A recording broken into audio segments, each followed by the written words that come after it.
Boundaries பற்றி இன்னைக்கு ஒரு குட்டி கதை சொல்ல போகிறேன்.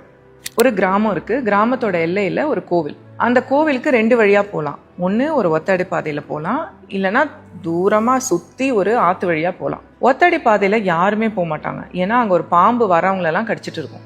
அந்த ஊருக்கு ஒரு சாது வராரு. சாது வந்துட்டு அந்த ஒத்தடி பாதை வழியாக போகும்போது ஊர் மக்கள்லாம் தடுக்கிறாங்க. ஐயா அப்படி போகாதீங்க, அங்கே ஒரு பாம்பு கடிக்கும், நீங்கள் அதனால் சுற்றி ஆற்று வழியாக போங்கன்னு சொல்லும்போது இவர் சிரிச்சுட்டு அந்த ஒத்தடி பாதையிலே நடக்க ஆரம்பிச்சிருக்காரு. அந்த பாம்பு ஆக்சுவலி யாரும் ஆள் நடமாட்டம் இல்லாததுனால கொஞ்சம் லோன்லியாக இருக்கும். திடீர்னு ஒரு மனுஷன் வரவே அதுக்கு சந்தோஷமாயிடும்.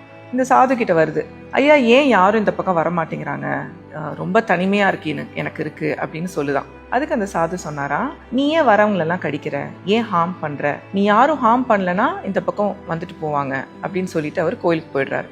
கொஞ்ச நாள் கழிச்சு அந்த சாது திரும்ப அந்த கோவிலுக்கு வரும்போது பார்த்தா அந்த ஒத்தடி பாதையில நிறைய ஆள் நடமாட்டம் இருக்கு.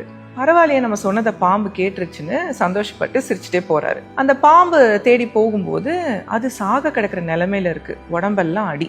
அவர்கிட்ட என்னப்பா ஆச்சு உனக்குன்னு கேட்டா, நீங்க சொன்ன மாதிரி தான் நான் நடந்துக்கிட்டேன், ஆனா என்னை பார்த்தாலே எல்லாரும் கல் எடுத்து அடிக்கிறாங்க, எல்லாம் குச்சி வச்சு அடிக்கிறாங்க, அதனால நான் இப்படி இந்த நிலைமைக்கு வந்துட்டேன் அப்படின்னு பாம்பு சொல்லும்போது அந்த சாது கேட்டாராம், உன்னை யாரையும் நான் கடிக்க வேணாம்னு தான் சொன்னேன், உன்னை சீர வேணான்னு சொல்லலைல்ல.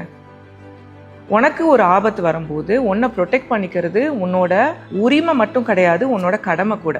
அந்த பாம்பு தான் பவுண்டரிஸ் போடாததுனால யார் வேணா அடிச்சு, யார் வேணா அதை துன்புறுத்தி அது சாக கிடக்கிற நிலைமையில ஆயிடுச்சு.